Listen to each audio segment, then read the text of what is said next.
Hey guys, so we just got a pretty big and interesting update from the lead designer on Battlefront 2. Someone tweeted out to Dennis Bronville asking if there were any plans for Arcade this summer. In his reply, he said that the next roadmap comes in June and that he highly recommends sticking around for it. Now, as you may know, if you're not new to the Battlefront community, the developers at DICE aren't too fond of answering questions about Arcade. Their recent response has been wish-washy, and they usually say that if they have anything to talk about regarding Arcade, they would talk about it. And that's really been their response to Arcade questions for quite some time now. But the fact that Dennis Bronville, the guy in charge of leading the game, made a comment like that regarding a question about Arcade brings a lot of excitement to the table.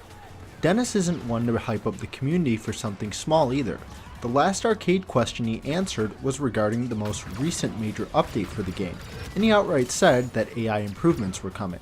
The fact that what Dennis is referring to is even on the roadmap to begin with indicates that it must be something rather significant, as something as small as the last update's AI improvements were never even outlined on the roadmap. So we can probably assume that the Arcade update is at least significant enough to be outlined on their official roadmap for the game, which has mostly contained multiplayer additions since its creation.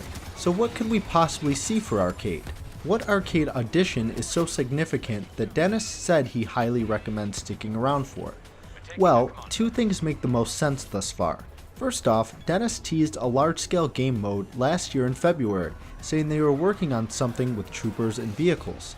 Then in a tweet 6 months ago during DICE's developer takeover on Twitter, Dennis said that everything got delayed, and that even though he didn't technically promise a large-scale game mode for Arcade, it's taken the team a lot longer than he'd hoped, and that they're still working on it. Not to mention, the team over at DICE are well aware of the community's desire and request for the large-scale game mode for offline. How it will play and what it will contain is still in the air, but we'll save that discussion for another video. The second candidate on the list is Starfighter Assault in Arcade. And I'm not talking about Starfighter Arcade, which is just Team Deathmatch but with Starfighters offline. I mean a single player offline variant of Starfighter Assault for multiplayer. When Starfighter Arcade was released, the biggest criticism was that it lacked the objective-based gameplay that Starfighter Assault for multiplayer had. Benoit commented on this critique and said that their goal is to shape Starfighter Arcade to be more like its multiplayer counterpart. So I can totally see this being as a potential candidate for what we can see on the official Battlefront 2 roadmap regarding offline content. So when do you think we can expect this new offline content? My guess is that they will announce it in June on the roadmap, but won't have it delivered until September. The last two roadmaps outlined what content we would receive in 3-month quarters. So my guess is that this roadmap will outline the next 3 months as well, from July to September.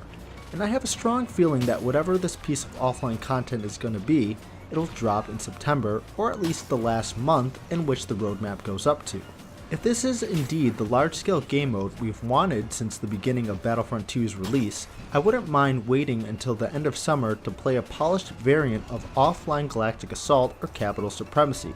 Granted that the mode is playable across all eras and every single large-scale map, and is of course objective-based with troopers and vehicles. But let me know what you guys think in the comments below. Next month is June, and when we find out exactly what Dennis is talking about, so feel free to leave your predictions and guesses.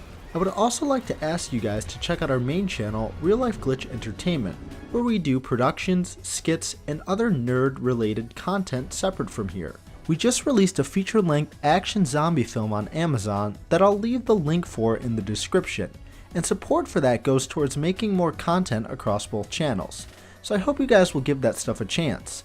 Aside from that, I'll see you guys in the next one. Peace out.